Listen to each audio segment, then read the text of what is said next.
അപ്പോൾ ഇന്നത്തെ വീഡിയോ അടിപൊളി ടേസ്റ്റി ആൻഡ് ഹെൽത്തി ആയിട്ടുള്ളൊരു പ്രോട്ടീൻ ബാറാണ്. ഈസി ആയിട്ട് നമുക്ക് വീട്ടിൽ തന്നെ ചെയ്തെടുക്കാൻ പറ്റുന്ന നല്ലൊരു ഹെൽത്തി പ്രോട്ടീൻ ബാറാണ്. ഇതിലെ ഇൻഗ്രീഡിയൻസ് എന്ന് പറയുന്നത് നമ്മുടെ ഇഷ്ടമാണ്. നമുക്ക് ഇഷ്ടമുള്ള നട്ട്സ് സീഡ്സ് ഒക്കെ ഇതിൽ ആഡ് ചെയ്യാം. അങ്ങനെ ഇഷ്ടപ്പെടുന്ന നട്ട്സിന് ക്വാണ്ടിറ്റി കൂട്ടിയിട്ട് അവർക്ക് ഇഷ്ടപ്പെടാത്ത നട്ട്സ് കുറച്ചിട്ട് അങ്ങനെയാണ് ഞാനിവിടെ ഉണ്ടാക്കുന്നത്. ഞാൻ കൂടുതൽ എടുത്തിട്ടുള്ളത് ബദാം എടുത്തിട്ടുണ്ട്, അതേ അളവിൽ തന്നെ കാഷ്യൂ, പിന്നെ പംകിൻ സീഡ്, സൺഫ്ലവർ സീഡ്, പൊട്ടുകടല, കുറച്ച് പീനട്ട് കൂടെ മിക്സ് ചെയ്തിട്ടുണ്ട്. അത് കുറച്ച് നെയ്യ് ഒഴിച്ചിട്ട് അതിൽ ഒന്ന് സോട്ട് ചെയ്തെടുക്കാം.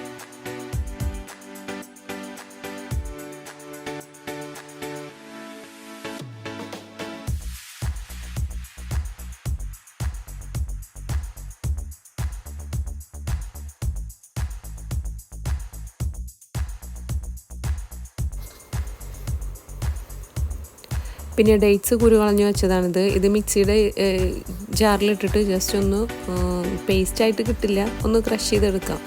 അതിനുശേഷം ഒരു പാനിൽ കുറച്ച് ഗീ ഒഴിച്ചിട്ട് അതൊന്ന് ചൂടാക്കി എടുക്കാം. അപ്പോൾ അതൊന്ന് ലൂസായി കിട്ടും.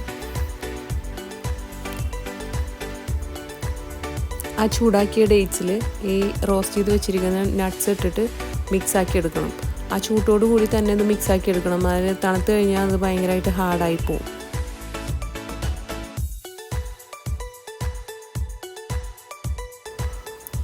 അത് നന്നായി മിക്സ് ചെയ്ത് നട്ട്സൊക്കെ ഡേറ്റ്സിൻ്റെ എല്ലാ ഭാഗത്തേക്കും എത്തിയതിന് ശേഷം നമ്മളത് നമുക്കിഷ്ടമുള്ള ഷേപ്പിൽ കട്ട് ചെയ്തെടുക്കാൻ പറ്റും. ഒന്നുകിൽ നമുക്കതൊരു പ്ലേറ്റിൽ എല്ലാം കൂടെ പരത്തി വെച്ച് അത് തണുത്തതിന് ശേഷം കട്ട് ചെയ്തെടുക്കാം, സ്ക്വയറായിട്ട് കട്ട് ചെയ്തെടുക്കാം. നന്നായി കുഴച്ച് നട്ട്സൊക്കെ എല്ലാ ഭാഗത്തേക്കും ഡേറ്റ്സിൻ്റെ എല്ലാ ഭാഗത്തേക്കും എത്തിയതിന് ശേഷം ഇങ്ങനൊരു ഷേപ്പിലെടുത്തിട്ട് ഒരു ക്ലീൻ ഷീറ്റിൽ കുറച്ച് വൈറ്റ് എള്ള് സ്പ്രെഡ് ചെയ്തിട്ട് അതിലൊന്ന് ഡിപ്പ് ചെയ്തെടുക്കുക.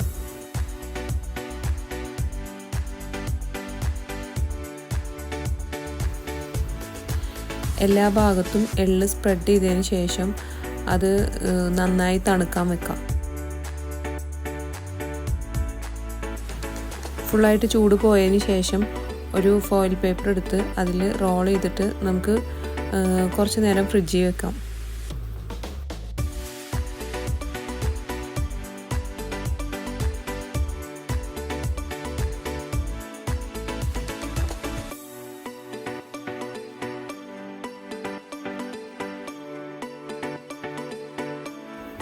നന്നായി തണുത്തതിന് ശേഷം എടുത്ത് നമുക്ക് ഇഷ്ടമുള്ള ഷേപ്പിൽ കട്ട് ചെയ്തെടുക്കാം.